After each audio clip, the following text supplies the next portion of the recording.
Stephen Shapiro, welcome to the Human Capital Innovations Podcast. It's fantastic to be here. Yeah, I'm super excited to have a chance to talk. You have such an interesting background, and I'll share your bio with listeners in just a moment. Today, we're going to be focusing on finding the hidden solutions to drive innovation within organizations. And I know you do a lot around innovation. You do a lot of work with problem solving and asking the right types of questions to brainstorm and come up with better solutions to those really complex, perplexing problems and challenges that face organizations. And of course, today we'll focus on that within the lens or from the lens of, working with people and driving innovation within organizations. As we get started, I just wanted to share Stephen's bio with everybody. Stephen Shapiro started his innovation work over 20 years ago while leading a 20,000 person innovation practice at the consulting firm Accenture. Since then, he has written 6 books on innovation, including Best Practices Are Stupid, which was named the Best Innovation and Creativity Book of 2011 by 800 CEO Read, now Porchlight, and was an international #1 business bestseller. His latest book, Invisible Solutions, 25 Lenses That Reframe and Help Solve Difficult Business Problems, was released March 2020. His personality poker card game has been used in 35 countries to create high-performing innovation teams, and Stephen has presented at conferences in over 50 countries, and in 2015, he was inducted into the Speaker Hall of Fame. His clients include Marriott, 3M, Delta Airlines, P&G, Nike, Capital One, Honda, Johnson & Johnson, Microsoft, and NASA, among many others. His work has been featured in Newsweek, Entrepreneur Magazine, Success Magazine, The Wall Street Journal, The New York Times, CNBC, USA Network, TLC, and ABC News. Such an awesome background, such a tremendous impact that you have, Stephen, in the world of work and in the world of organizations and helping people to be competitive and successful. So I'm honored to have the chance to talk with you today. Before we really launch into the discussion, anything else you would like to share with listeners by way of background, personal context? Well, I think that was a pretty thorough background on me, but I'll add just one little piece to it, because a lot of people, when they hear the word innovation, they think of people sort of sitting on high mountains, in long white robes, handing down the gospel for the future. And the reality is I'm an engineer. I went to school for industrial engineering. My favorite classes were always like math and physics and stuff of that nature. So I'm actually an engineer at heart. And so although we're going to have a conversation around people, which to me is the key to the success of any organization, sometimes the best way to get people to be most effective is through process. And that's where my background really excels, is in a process mindset for driving high performance in people. Yeah. Processes and systems ultimately influence culture, and that's what's going to shape mindset and knowledge sharing and innovation and creativity, right? And so organizations definitely have to pay close attention to the policies, practices, procedures, the systems, the mechanisms that are in place. Those systemic mechanisms are so key in how they influence individuals. So while it's the individual and the collective human capital, the collective genius of individuals within an organization that drive innovation, it's also the processes, it's the systems that enable that to happen, or that can derail innovation. And that's Absolutely. What we see. That's what we see in organizations all the time, is the best well-intended leaders kind of shooting themselves in the foot and derailing the possibility of innovating just because of the way they've set up the systems, the processes. Yeah, processes can be a great help. They can also be a great hindrance to success in an organization. And that's where I really focused on, is as an engineer, I'm always trying to reverse engineer what's the best process with the least amount of structure that gives the greatest results. I'm also a jazz sax player. And so I always think about things in terms of the jazz metaphor rather than the symphonic metaphor, which is highly prescriptive. What I love about jazz is there's still a process to it. There's still a structure, but it's much more improvisational. And that's the question, is how do we give people as much improvisational room in the work that they do while still having a coordinating structure? Yeah, coordinating, structure, and scaffolding, right? Because we do need to support our people to have success.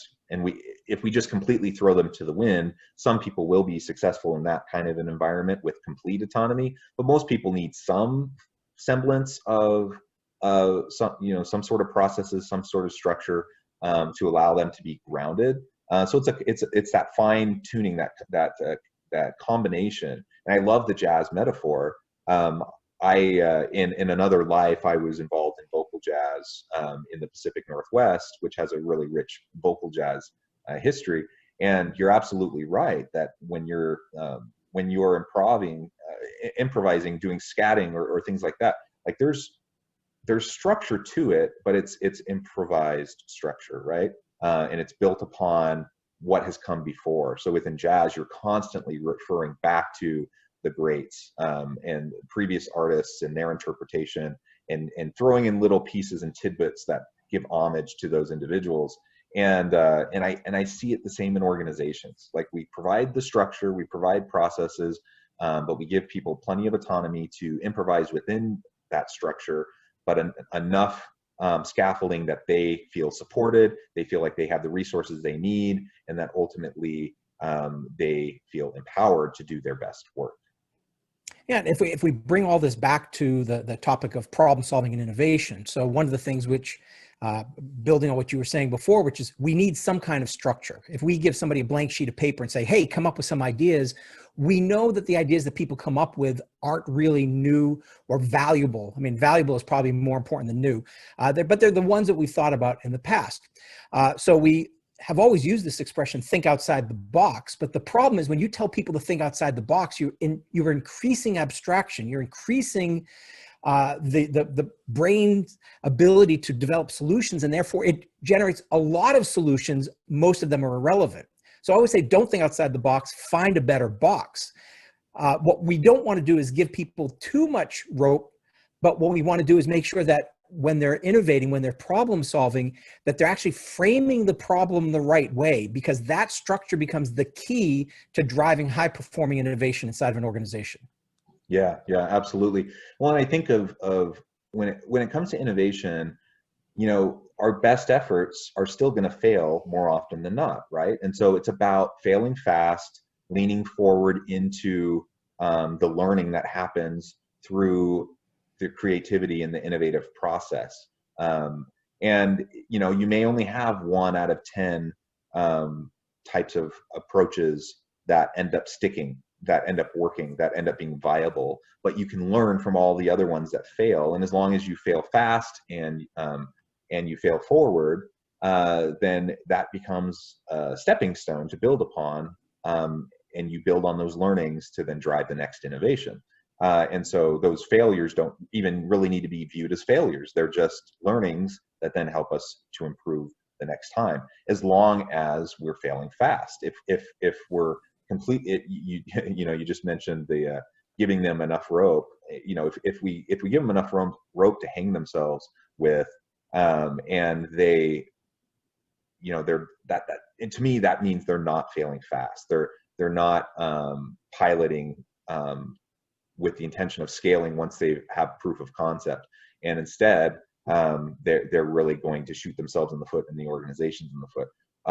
But if we just recognize that, yeah, sometimes things are going to work out, sometimes they're not, and we just learn from everything we're doing and move forward in a productive, constructive way, then we'll be in good shape.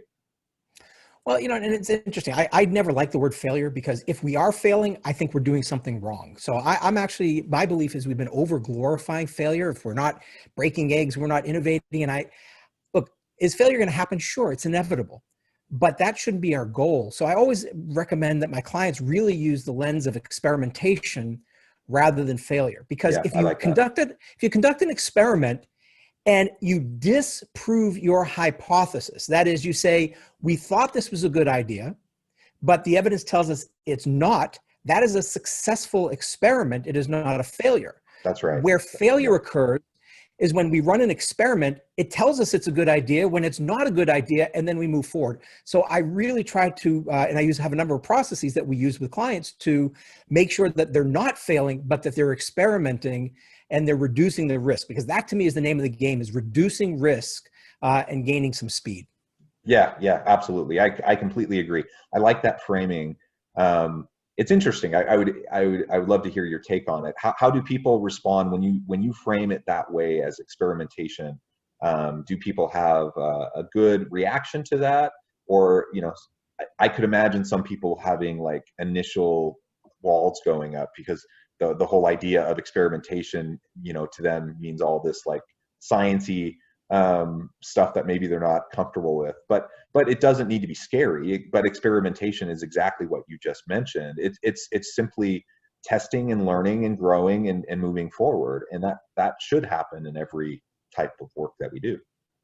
Yeah, I've never really found much pushback on it. I mean, once it's explained. I mean, I'm not talking about that you're going to go sit in a laboratory for 20 years trying to invent a new drug, but the whole mindset of scientific discovery is something which is easy enough to grasp when it's laid out in a very simple process. Again, it comes back to simple processes. And so I find that that's, people really like it. And especially when I tell them that the biggest barrier to, or the biggest creator of failure, we always say that it's yeah, but is the thing which kills innovation. And I've actually found exactly the opposite to be true. Our issue is not that we're killing innovation. The problem is we're not killing enough innovation. We're not killing the bad innovation. So the biggest barrier is something which I call the wow, this is a great idea, which basically means once you believe something is a great idea, something called confirmation bias kicks in, which then all of a sudden now, no matter what we do, no matter what type of experiments we run, even if it tells us it's a terrible idea, our brain's going to filter out all the evidence that says it's bad, and it's only going to focus on what is good. And there's so many reasons for this. And so what ends up happening is we implement things that we shouldn't be implementing. And so once we start understanding the brain's role in this, and when we understand how processes can help shift it, clients always embrace it because they don't have time to fail. They don't have time to learn. I mean, if we said that 1 out of 10, innovations were going to fail, but it's a great learning, well, that means that 90% of our time was spent learning, but only 10% of our time was spent implementing. So how do we shift that to get whatever the right numbers, 70%, 80% success rate by eliminating and killing the innovations we should faster in the process? Yeah, that's right. That's right. And confirmation bias is such a dangerous thing, and it is human nature, and it is the way our minds tend to work, and no one's immune from it unless we can learn to recognize it, and we can learn to push back and to have a questioning mind, not take things for granted.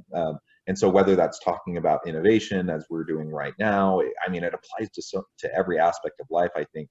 And I see so many times I see it come back to confirmation bias, and it's never effective for me to like go up and shake somebody and say, stop, having confirmation bias. But that's what I want to do, sometimes, because I just see someone or a group of people or an organization doing things that's not in their best interest, but they just can't see it because of confirmation bias. So that's absolutely something that we definitely need to be careful with. So I know you talk a lot about hidden solutions, finding those hidden solutions to really complex problems so that you can solve the problem faster. What do you mean by, finding those hidden solutions, and what are some tools and tricks to be able to do that? Sure. So I think the biggest challenge we have is as human beings, we're not wired for innovation. We're actually wired for survival. And so what ends up happening is that we create neural pathways. Basically, these are grooves or paths in the brain to things that we've thought about for a long time, or things we think about on a regular basis. And in some cases, things that we thought about recently. And so what ends up happening is when we're trying to find solutions, we tap into our past rather than what's possible. So when we are doing problem solving, a lot of times we're asking the wrong question because of our past experiences. And so to me, the best path to finding great solutions is to stop looking for solutions. The best path to finding better solutions is to step back and make sure we're asking the right question. So I said earlier, don't think outside the box, find a better box. Well, that better box is the reframed problem. How can we change, the question so that instead of focusing on revenues, which might be too broad. Maybe it's about margins. Instead of getting more profitable customers, how do we get fewer more profitable customers? Each of these changes in the question will give us different possible solutions. And we don't take enough time to actually think about the questions we're asking. We're running around chasing solutions. So how do we disrupt the current framing that we have? Because I mean, you can only do, and you can only move forward based on the experiences that you've had and your framing. I mean, you can recognize that your framing is limited, and you can try to challenge your understanding, and you can try to question, and you can try to do those things. I think that's important. But any other thoughts or ideas on how we can actively disrupt our current framing to kind of push ourselves into asking different types of questions? Yeah, so I think the first thing is to just acknowledge that most likely we're asking the wrong question. And the reason for that is we're making a lot of assumptions. So that's sort of the philosophical perspective. From a tool perspective, my latest book actually has 25 different lenses that are designed to help you reframe a problem. So for example, and there's 5 different categories. So there's lenses around reducing abstraction. So if the problem you're trying to solve is like solving world hunger, there's 5 different lenses to break it down into something smaller. So for example, if you're trying to increase revenues, just choosing a simple one, the reduce abstraction lens, which is the first one, the leverage lens, which is the first one inside of reduce abstraction. So the leverage lens says, what is the one factor that will have the greatest impact? If you could only solve for one part of this problem, what would it be? So instead of trying to increase all revenues, you might ask yourself, who are our most profitable customers? Or what are our most profitable customer segments? Or where are we least profitable because we're spending way too much time? So what you might find is you have a lot of customers that require a lot of hand-holding, and therefore, even though they might be generating a lot of revenue, they're actually sucking your margins.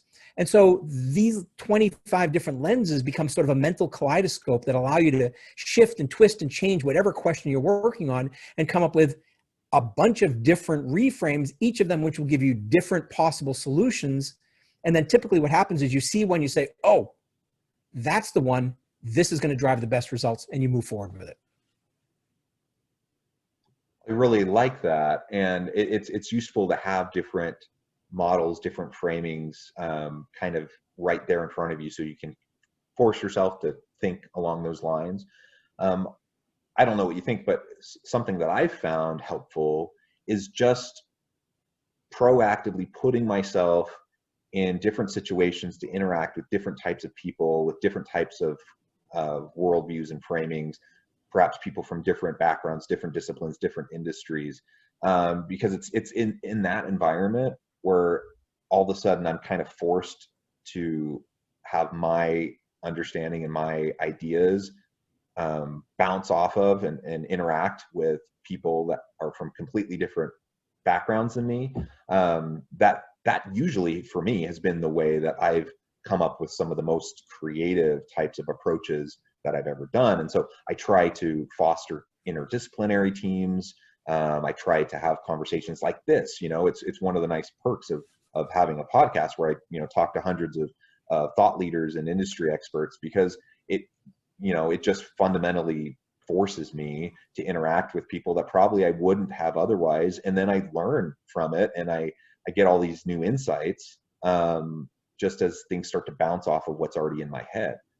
So for me, that's like one of the keys is just like put yourself out there, get yourself into a situation where you're out of your comfort zone, where you're interacting with different people with different backgrounds, different ways of understanding, different ways of viewing the same type of problem, because they're coming at it from a different angle with a different set of questions.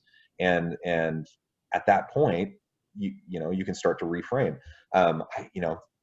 It frustrates me, but I'm also appreciative of it. I get to the point where I've been wrestling with this problem, and again, based on my past experience and my expertise, I'm like, okay, these are the types of things I need to try to do.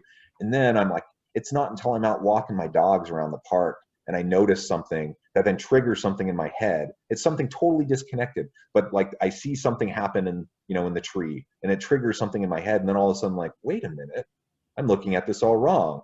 And what if I think of it this way? And now, and then it just lays out in front of me like these 5 things I should do right away. sure enough, it ends up being successful. So I mean, it's sometimes these flashes of inspiration, are just a byproduct of us putting ourselves out there into situations where we can have those little trigger moments to help us view things from a different lens.